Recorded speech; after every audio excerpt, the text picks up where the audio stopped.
안녕하세요. 이엔 레비스 주식회사는 연구 실험실 폐기물 중 의료 폐기물을 제외한 물리, 화학적으로 환경 및 인체에 위해를 줄 수 있는 지정 폐기물을 전문으로 처리하고 있으며 모든 지정 폐기물에 대한 안전관리 컨설팅과 교육, 그리고 안전하게 수집, 운반하여 안전하게 처리하는 업무를 담당하고 있습니다. 다양한 종류의 위험하고 유해한 연구 실험실 폐기물을 처리하기 위해서는 많은 정보를 제공해 주셔야 하는데 폐기물 관리법상의 폐기물 유해성 정보를 제공하는 것도 중요하지만 실질적으로 배출하는 폐기물의 성분과 명칭과 더불어 운반과 처리 과정에서 주의해야 할 정확한 정보 전달이 중요합니다. 또한 폐기물을 안전하게 처리하기 위해서는 수집 과정에서부터 관리가 중요함을 인식하고 안전한 용기에 철저히 분별 수집하여야 합니다. 복잡한 폐기물 처리 절차로 인해 많은 배출자께서 고민을 하고 계신데 이엔 레비스 주식회사와 함께 하시면 폐기물 배출에서부터 처리, 그리고 마무리 행정까지 안전하고 깔끔하게 진행하실 수 있으실 것입니다. 그럼 지금부터 함께 알아볼 내용을 살펴보겠습니다. 먼저 폐기물 처리를 위해 제공해야 할 정보에 대해 알아보고 폐기물을 배출할 때 주의해야 할 사항에 대해 살펴보겠습니다. 그리고 폐기물 처리가 어떠한 절차로 진행되는지 상세히 살펴보도록 하겠습니다. 그럼 시작해 볼까요?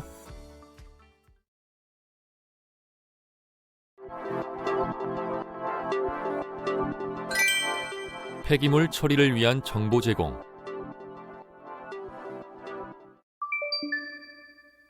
폐기물 처리를 위한 정보 제공은 처리 금액을 확인할 수 있는 견적서를 받으시기 위해 꼭 필요한 단계이며 안전한 폐기물 처리를 위한 필수 단계입니다. 모든 양식은 이엔 레비스 홈페이지에서 커뮤니티, 자료실에서 엑셀 파일을 다운로드하여 사용하실 수 있으며 작성하신 엑셀 파일은 홈페이지 커뮤니티에서 상담 및 견적 의뢰 게시판이나 이메일을 통해 접수해 주셔야 합니다. 그럼 연구 실험실 폐기물을 폐시약, 실험 폐액, 그 외 폐기물별로 구분하여 제공해야 할 정보를 알아보도록 하겠습니다.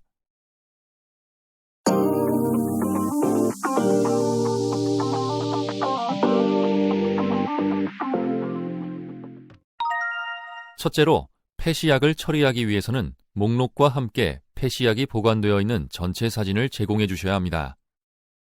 우선 목록을 작성하실 때에는 시약병에 적혀 있는 내용을 기재하면 됩니다. 즉, 시약명과 함량, 그리고 용량, 수량, 성상, 포장 용기 등을 기재하고 제조 시약의 경우에는 종류별 함량을 기재합니다. 또한 내용물을 알 수 없는 시약은 미지 시약으로 표기하시면 됩니다. 다음으로 폐시약의 전체 사진은 폐시약의 수량을 확인할 수 있도록 촬영해 주셔야 합니다.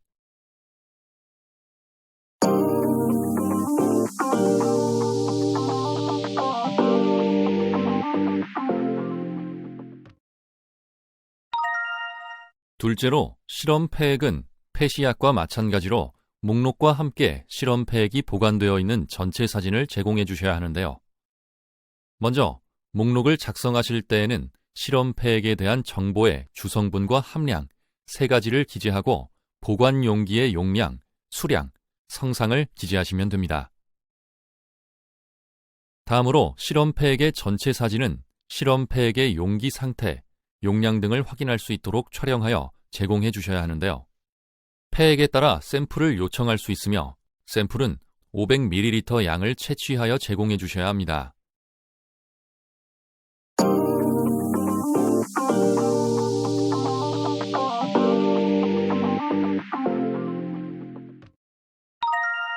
마지막으로 폐시약과 실험 폐액 외의 폐기물인 공시약병, 폐초자류, 기타 고상 폐기물은 포장 용기, 수량과 전체 사진을 제공해 주시면 됩니다.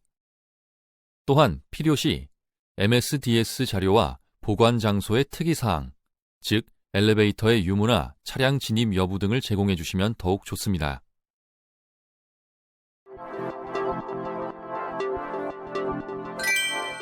폐기물 배출 시 주의사항.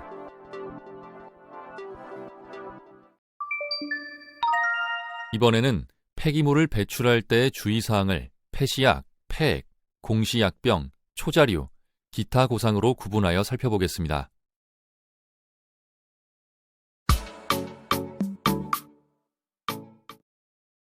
먼저 폐시약은 오래되거나 오염되어 연구, 실험용으로 사용할 수 없어 폐기되는 시약을 말합니다. 폐시약은 함부로 옮기지 마시고 안전한 장소에 보관하셔야 하며 폐기가 결정되면 고농도의 화학물질로 안전사고를 유발할 수 있으므로 개봉하여 혼합하지 않아야 합니다. 그리고 폐시약이 발생하면 빠짐없이 목록을 작성하여 폐기물을 처리할 때 제공해 주셔야 합니다. 또한 안전하게 폐기물을 포장할 수 있는 장소를 제공해 주셔야 합니다.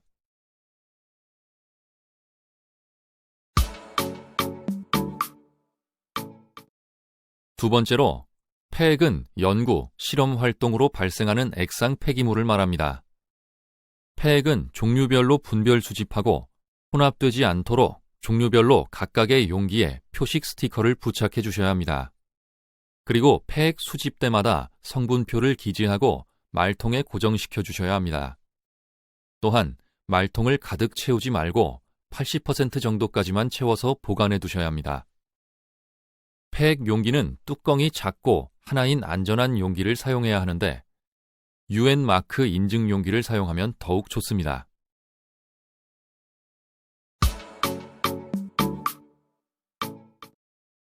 세 번째로, 공시약병은 시약을 모두 사용하고 남은 빈 병을 말합니다. 공시약병은 물로 1회 이상 헹굼 세척하고 뚜껑으로 밀봉한 후에 박스 또는 마대에 수집, 보관해 주셔야 하는데요. 이때 유리와 플라스틱을 구분해서 수집해 주셔야 합니다. 그리고 공시약병을 세척한 세척액은 폐액으로 분별 수집해 주셔야 합니다.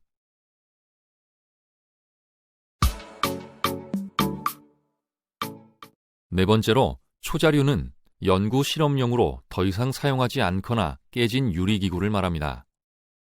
연구 실험실 폐기물 중 초자류는 깨진 유리가 많으며 보관이나 이동 중 깨질 우려가 많아 취급자가 상처를 입을 수 있으므로 반드시 종이박스 또는 플라스틱 등 단단한 용기에 포장하여 보관해 주셔야 합니다.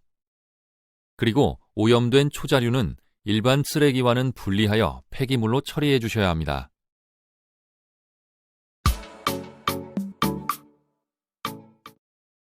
마지막으로, 기타 고상은 화학약품이 포함된 연구 실험에 사용하는 소모품 일체를 말합니다. 장갑, 와이퍼, 팁 등은 화학약품이 묻어있는 채로 배출되므로 일반 쓰레기와는 분리하여 폐기물로 처리해야 하며 관리가 필요합니다. 그리고 화학약품 중 휘발성 물질이 많으므로 비닐을 거치한 밀봉 형태의 전용 수거함에 수집해 주셔야 하고 비닐에 수집된 폐기물은 이동 시 찢어져 화학물질이 유출될 수 있으므로 마대 등에 이중으로 포장한 후 이동하거나 보관해 주셔야 합니다. 그런데 지금 제시되는 사진들의 공통점은 무엇일까요? 바로 폐기물 처리를 거부당한 폐기물들이라는 것입니다. 어떤 경우에 폐기물 처리를 거부당할 수 있을지 지금부터 확인해 보겠습니다. 먼저 실험 폐액의 경우 다음 사례 이미지들과 같이 불안전한 포장 용기를 사용했거나 유출 및 밀봉되지 않은 용기를 사용한 경우 처리가 거부됩니다. 두 번째로, 실험 폐액 용기에 다음 사례 이미지와 같이 과용량으로 채워질 경우 가스 폭발의 위험에 따라 처리가 거부됩니다. 따라서 여러 약품이 수집되는 만큼 가스로 인한 폭발 사고를 예방하기 위하여 수거 용량은 용기 용량의 80%가량만 채워서 배출해 주셔야 합니다. 세 번째로, 고상 폐기물이 다음 사례 이미지들과 같이 종류별로 분리되어 있지 않거나 내용물이 남아있으면 처리가 거부됩니다. 네 번째로, 폐시약의 경우 다음 사례 이미지들과 같이 시약이 제대로 밀봉되어 있지 않거나 용기가 파손된 경우 처리가 거부됩니다. 다섯 번째로, 폐초자류와 깨진 유리를 제대로 포장하지 않아 마대자루 등에서 깨진 유리가 튀어나와 수거자의 인체에 상해를 줄 수 있는 경우 처리가 거부됩니다. 여섯 번째로, 모든 폐기물들은 계약 또는 반입 전에 처리 업체와 정보를 공유하여 처리 방법과 비용들을 사전에 협의하여 처리하고 있습니다. 또한 폐기물관리법 제18조의 2항에 따라 유해성 정보자료를 작성하여 폐기물 수거 전에 운반자와 처리자에게 제공해 주셔야 합니다. 따라서 폐기물을 수거하러 현장에 방문했을 때 사전에 정보를 제공하지 않은 새로운 폐기물에 대해 이와 같은 절차를 시행할 시간이 부족할 경우에는 기술지원팀의 판단에 의해 처리가 거부될 수 있습니다. 끝으로 폐기물을 안전하게 포장할 수 있는 장소가 제공되지 않을 경우 처리가 거부될 수 있습니다. 폐시약은 2차 사고 예방 및 처리 방법에 따라 10가지 이상 종류별로 분류 포장을 하여야 합니다. 따라서 폐시약이 보관되어 있는 장소에서의 포장을 원칙으로 하며 협소한 장소로 인해 주변에서 포장이 불가한 경우에는 가장 인접한 장소에 별도의 포장 작업 장소를 마련해 주셔야 합니다. 또한 폐시약의 포장 장소는 직사광선을 피하고 통풍이 잘 되는 곳이어야 합니다.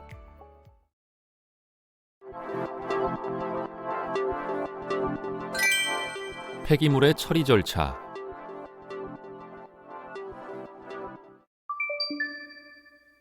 제공해 주신 정보를 이용해 견적을 확인한 후 폐기물 처리를 원하실 경우 사업자 등록증 사본과 기존에 처리하고 계신 경우에는 폐기물 처리 확인 증명서를 함께 보내주시면 절차에 따라 안내하고 처리를 진행하고 있습니다.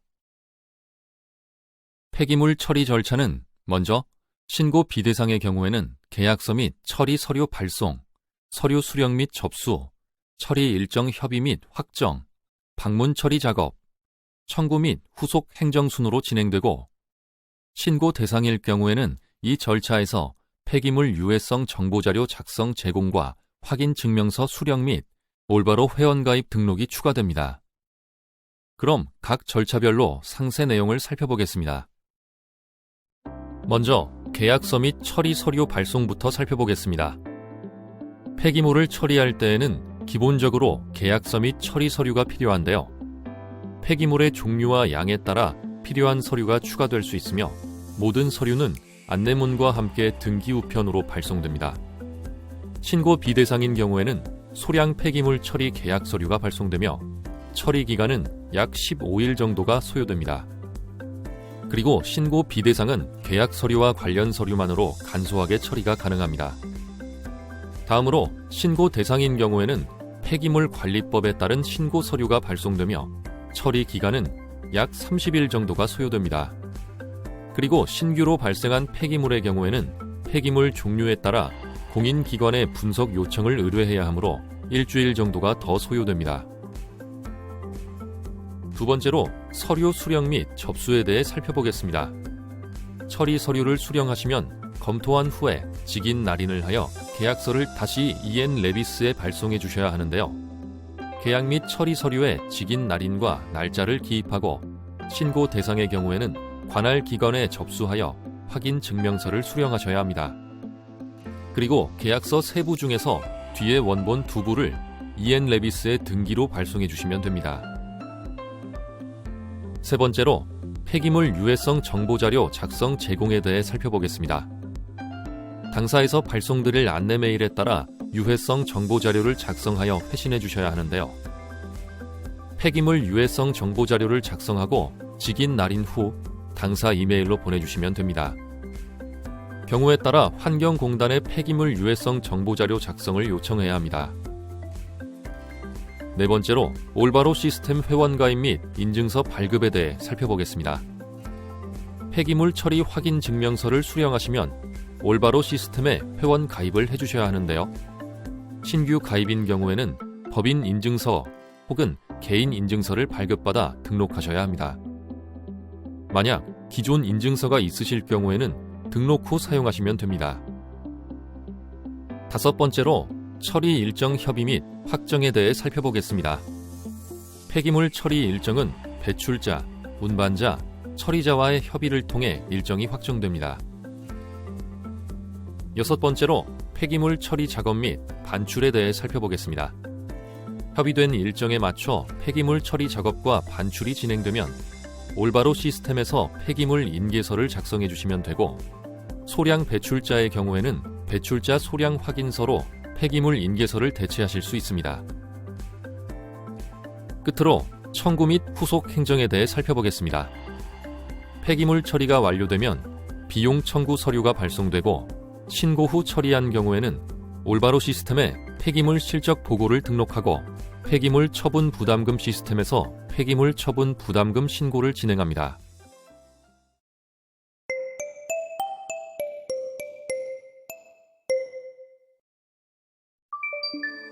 각종 생소한 서류들과 복잡한 절차로 어렵게 생각되는 연구실 폐기물 처리. 저희 매니저가 늘 옆에서 한 단계씩 길잡이 역할로 쉽게 진행할 수 있도록 지원해드리고 있습니다.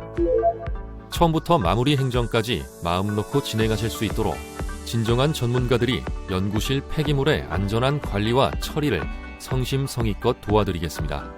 감사합니다.